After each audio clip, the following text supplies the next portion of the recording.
मैं लगाई है जी 10 एकड़ 1847 पूसा बासमती, ये 1509 1692 ये उस फैमिली नाल है, लेकिन ये बीमारियां तो पाक है। मैं दिल्ली पूसा यूनिवर्सिटी तो लैके आई हूँ, थोड़ा जहा सीड मल्टीप्लाई किया 10 एकड़। इस टाइम पंजाब सब तो बड़ा 1847 का प्लाट मेरे को। एक तो ये खूबी है कि ये गिरदी नहीं, जितना बासमती ज्यादा खाद पाया बारिशां आंदी गिर जाती, गिरदी नहीं। और डिजीज फ्री है। जेड़े जेड़े साडे मुंजी लाने वाले भाई काश्तकार भाई उन्होंने पता है कि 1847 डिजीज फ्री।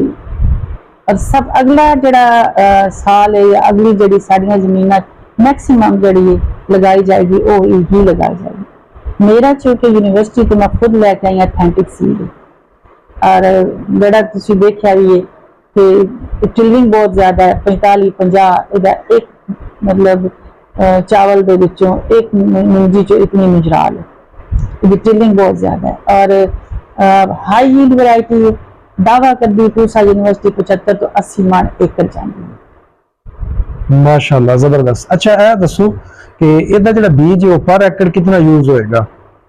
मैं तो जी यूनिवर्सिटी च लैके आई सी 24 किलो बीज, और मेरा 100% जर्मिनेशन रेशो आई 10 एकड़ का प्लाट सी उहदे च लगा देता, बल्कि किलो डेढ़ का समझो बीज वध ही गया सी। 10 एकड़ का प्लाट सी उहदे च कंप्लीट हो गया। लगाना दा की सही टाइम है? ये मेरा लग्या जी 1 जुलाई में। 1 जुलाई में शिफ्टिंग कर दी थी, है सी कोई 28-29 दिन का बीज सी, और बहुत अच्छा मतलब सब कोई भी चावल लगाओ 30 दिन तो उत्ते दी पनीरी नहीं जानी चाहिए। पक्की पनीरी यील्ड घटा जाती है, 21 तो 30 दिन के अंदर अंदर पनीरी में शिफ्ट होना जाना चाहिए। जो लोग खादा जिंक पाते ने पनीरियां ते स्प्रे करते हैं उन्होंने जल्दी पनीरी वड्डी हो जाती, 1 ही दिन च ट्रांसफर कर सकते हैं। 30 दिन मैक्स 30 दिन तो उत्ते नहीं जान दिया, तो उस तो बाद वो जी पनीरी पनीरी दी रही मेच्योरिटी गल चली जाती, जिन्नी कूली पनीरी होगी उतना जल्दी वो चलेगी। ठीक हो गया, जबरदस्त। ए फरमाओ कि पनीरी तो बाद जो तुम शिफ्टिंग कर देंगे हो ये हार्वेस्ट होने तक कितना टाइम लग जाती?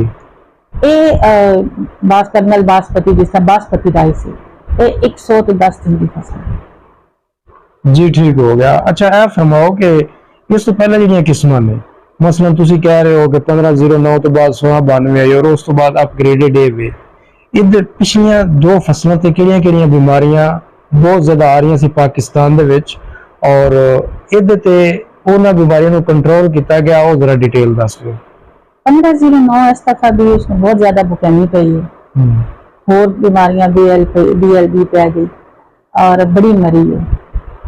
1692 में ये प्रॉब्लम आई है, लोग फिर कॉपर दे स्प्रे किए, कॉपर नीला थोथा जमीन च पाया क्योंकि फंगल डिजीज है, तो जिन्ना थोड़ा लेट पाया उन्होंने ज्यादा नुकसान हो गया, जिन्ना जल्दी पा लिया कदरे बेहतर हो गया। लेकिन 1847 जी डिजीज फ्री वैरायटी है, इससे कोई ऐसी बीमारी बुकैमी या जो नहीं आई। हाइब्रिड वैरायटी बहुत अच्छी है, अजे तक वो दावा कर दें कि 5 साल भी उससे कुछ नहीं आए, उन्हें तक कोई और भी जा जाएगा। ये लगन तो 10 दिन बाद मैं एक बोरी यूरिया जिंक और सल्फर पाया, दूजे पानी तो फिर एक बोरी यूरिया और नीला थोथा पा दिता। ये डोजेज जड़ियां ने इन्हें कंप्लीट की ताकि एक तो कलरिंग अच्छी हो जाए, दूजा फिर उस तो बाद मैं मोनोइट पाई, NPK का स्प्रे भी किया। हुण एक दफा धागा मरवाता है क्योंकि बारिश आईया कोई लीफ अटैक ना हो, लेकिन कुछ नहीं सी प्रोपोर्शनली एक जाला धागा मरवा देता है। हुण आज सुबह इंशाल्लाह इस विच पोटाश उतार जाएगी एक बोरी। धागा मरवाने का की फायदा? धागा अगर कोई तेला होवे स्प्रे, मैं स्प्रे तो अवॉइड किया कि पेस्टिसाइड ना हो। एक किले दे एक साइड पे एक बंदा खड़ा होंदा, एक साइड पे एक बंदा खड़ा होंदा, वो जिस तरह एक रस्सी चलाई जाने किले, मतलब एक कोने तो पकड़ के दूसरे कोने तक पत्तियां तो कोई भी अगर मच्छर बंदा है, कोई तेला वे या कोई लीफ माइनर है, या कोई लीफ के विच कोई सुंडी आई है और या कोई जाला बन गया, वो साफ हो जाता है, जरा दा स्प्रे घट जाता है। ठीक हो गया, जबरदस्त। अच्छा फरमाओ कि मैक्सिमम कितनी टिलरिंग बनाई है? मेरा जी तो 50+ टिलरिंग आ रही है, उसी वे क्या गया कि 48, 50, 55 इस तरह नॉर्मल अंदर भी जा के पौधे गिने ट्रिलिंग बहुत ज्यादा।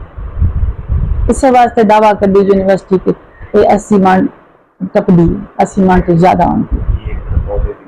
फी एकड़ जड़ा इहदे विच पौधों की तादाद कितनी होंदी है?